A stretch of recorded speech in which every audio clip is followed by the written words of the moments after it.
There are many causes of constipation, and they are definitely not only food. No? But when we talk about food, then those which will most create constipation, first of all, are fried foods. So we have to somewhat limit that. It's tasty, but okay. It tends to create constipation easily. And the second group of foods that easily create constipation are actually the ones that create vata. And we discussed before about onions and leeks and many of these vata producing foods, that they will produce gases, and then these gases will create a blockage and lead to constipation. So that is the second issue, let's say, because it's not only about which foods you are eating, but it's also about how you are preparing them. When it comes to food, there are then a number of very particular foods, like, let's say, for example, bananas, also really quite constipating. So I love bananas actually, but I rarely eat them because of that reason. And when I eat them, I make sure that I eat them, like, for example, in yogurt or in some other really quite liquid form, so that it does not so much create constipation, which as a vata is anyhow an issue. An issue because as we are vata dominated, constipation comes easily, but also because constipation easily aggravates vata. So in both directions it works. Many are also related to bad habits in general. One of the main ones being that there is not enough movement. If we are having an office job and at home we are mostly couch potatoes, then definitely constipation we will develop, because the system of digestion is a matter also of gravity, and the movements help that process. That if all the time we are not moving, we are really not doing the right thing. So that is one of the first bad habits. The second being then wrong sitting postures. So that is definitely also a cause of constipation, and then especially after food. No? If after food we are lying in a couch and we are like very much in this form, like hanging into our belly, that is also actually creating many digestion problems, and constipation usually comes in at the end of it, at least. Can also create acidity, for example. Many disturbances can come. So that is a bad habit. And then shitting postures definitely also are a cause of constipation.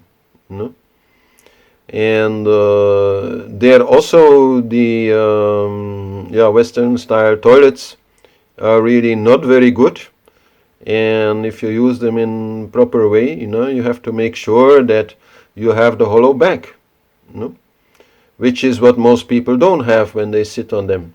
They bend forward, they look at their feet, sort of, so they are like hanging there, and that is really also not good. It actually works quite well on the end part of the intestines, but everything which comes before, it gets blocked by that. So then you get these people who shit in small parts. So many times they have to go, because every time only the last part of the intestines is emptied. Also that posture is important, not to develop piles. And then there's another very important related issue is that whenever we go to the toilet, we have to make sure that we are relaxed about it and not forcing it. Most people, when they are a little bit stressed and not have a lot of time, they go to the toilet and they want to like get out 30 seconds later. Sometimes, okay, that may very well work, but sometimes not. And if then they are going to push it and use a lot of force there, that is really not a good idea, no? That will create blockages. Vata will again be pushed in the wrong places, and ultimately may also lead to piles. And once you have piles, then it's a lot more difficult, to not get constipated, because, well, basically the opening has become smaller. So many things there actually relate. Coming back a little bit to food, consistency of food is very important and should be liquid enough, which is why I always thought it was really great in India. With every hot meal you get soup, not before the meal but during the meal, so that all the time you are mixing the more dry foods with soup, which is very liquid. And you also have many dishes called ras sabji, which are not soups but really quite liquid vegetables. Definitely not to eat vegetables is also one of the reasons why people get constipated, because vegetables are having a lot of liquid by nature inside of them. So then the people who eat a lot of, let's say, bread with just some, I don't know, cheese or meat or something like that, and do not take any vegetables with that, they also create more the tendency towards constipation. Yeah, no, it is really important to have enough water mixed with the food. And there is a big difference between, let's say, having your food and drinking a glass of water afterwards. That is a different thing from having food which by its nature, by itself, is quite juicy. That is much, much better. And one other remedy which I feel works so well is grated carrots. Somehow the grated carrot has a consistency which helps very much everything to move. So then, you grate per person 1 carrot, if it's a big one, or 2 if they're smaller. And okay, you can make that in a nice raita with some yogurt, or you make it in another kind of salad. Even sweet dishes can be made with grated carrot very nicely. And so people who have constipation problems, I usually advise them at least once a day to have grated carrot, 1 or 2 carrots, and that definitely helps them also with bowel movements. Chewing more long time, sure, it mixes the saliva with the food, so it makes the food more juicy. So in that way, for sure, that also is a factor. In between snacks, that means so many people, are used to that all the time. Somehow always there must be something tickling those taste buds, so that the digestive system never gets a rest. So then the digestive system also never gets cleaned. And because when there's no food coming, what's the system going to do? It's going to look for whatever little bit of food is still hanging around here or there, in between also those many layers that are there in the walls of the intestines. And so then you get a lot of putrefaction if that does not happen.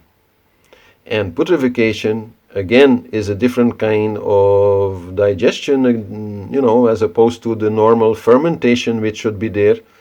And then again produce more chance of gases, more constipation, and so on. So definitely that is important to give our digestive system a rest at least for 3-4 hours, no? In between the meals. And that way, as you say, no? When then the food comes, the hunger will also be there, the digestive system will be waiting, will be ready, and everything will happen, no? In the good way. It starts, no? In the mouth with the good chewing, but then also it starts with the stomach, which really is ready, which really is, having this feeling of hunger, producing the acid needed to then also attack the fats. No? When we talked about fried foods being also a major cause, then okay, if you can really digest those fats, it's not so much of an issue, but that means your stomach has to be ready for it. And your stomach acid should also not be depleted because of anger and other things. So it's it's a very complete thing, no? The issue of constipation, and it is also dependent on body type, whether you will have a lot of these problems or less of these problems. No, Kapha people generally will have the least of these problems. No? They'll have other problems, but they'll have the least of these problems because they are very juicy. So there's probably other reasons I can't think of right now, but there are many things to watch. And once you do have a constipation, then there are some things to be done apart from avoiding all those bad foods and bad behaviors. And one of them definitely is the warrior pose before going to the bathroom, especially in the morning. You get up. Normally, one of the first things to do there is to go to the toilet. But if that does not work, or you have the experience that it needs like some time, then maybe have a little walk in the garden or something. It's also very good in the morning to do that. And then sit 2 minutes, 5 minutes in warrior pose, really paying attention to the hollow back, so that you are well prepared, and then you go. And then also to help a little bit, and especially in case of vata disturbances, to help a little bit the bowel movement by moving your 2 fingers down the spine in the last, let's say, 10 centimeters of the spine. So along the spine, each finger on one side of the spine, you press with relatively good force. You press down a few times, and if there any vata is blocking it, you will make that vata move that way. And so that way it will more easily come. So in any case, I also like to point out that when we get involved in all that, it gets relatively complicated. We have to make many changes, but that again is just a phase. If we can make these changes and develop, let's say, more healthy habits there, and then stick to them, and then with these habits our body will also be adapted, and in the body then a balance, and in the digestion also then a balance, it will come. These are the kind of things that in our society should be taught to children in school, so that every adult who grows up starts having his own household and starts cooking his own food, knows. And it would have such a huge impact on, let's say, our healthcare system, because constipation is the mother of all diseases, Hari Johari always said. And it would have a major impact also on our emotional well-being as a society and on the interactions between people, because a lot of people are feeling unhappy because they are constipated. And that's a very strange truth maybe, but it is the truth. And I see that here also a lot with the people that I try to treat. No?